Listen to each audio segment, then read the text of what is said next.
Ayan, ang compressor natin namamatay after 2 minutes to 3 minutes. Hindi na bumabalik, hindi na umaandar ulit. So, ito, tinry ko palitan ng overload protection. Ito, napalitan ko na siya. Ito na yung luma.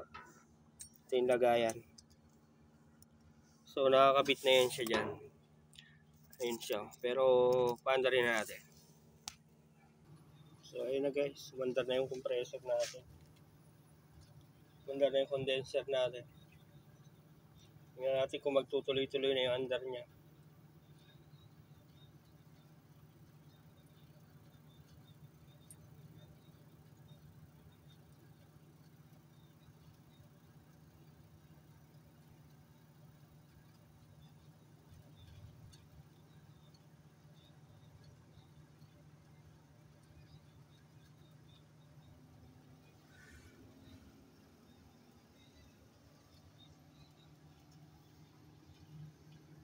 Okay.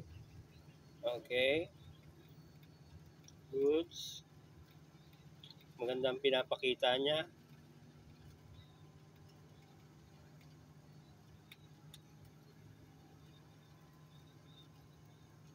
Bumibirit na ang ating compressor. Nagsi 60 Hz na po siya.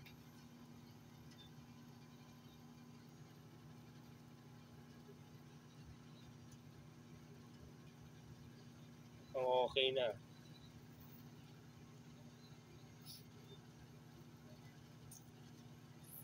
So ayun lang guys, pag yung ganyan na walang error code, tapos maandar yung fan, namamatay yung compressor, pero tuloy-tuloy yung andar ng fan motor ng outdoor, check lang natin yung overload protection.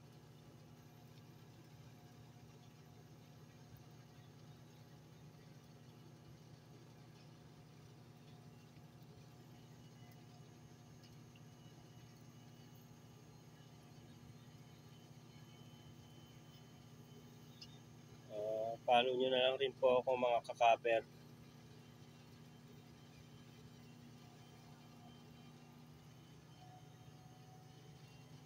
Okay na guys, solve the problem. Kita nyo naman, hindi na tumataas. Pag tumaas siya na, ibig sabihin namatay compressor natin. Hindi na tumataas yung araw ng gauge shift.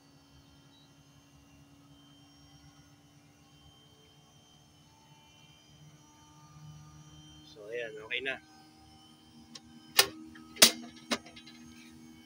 Well done.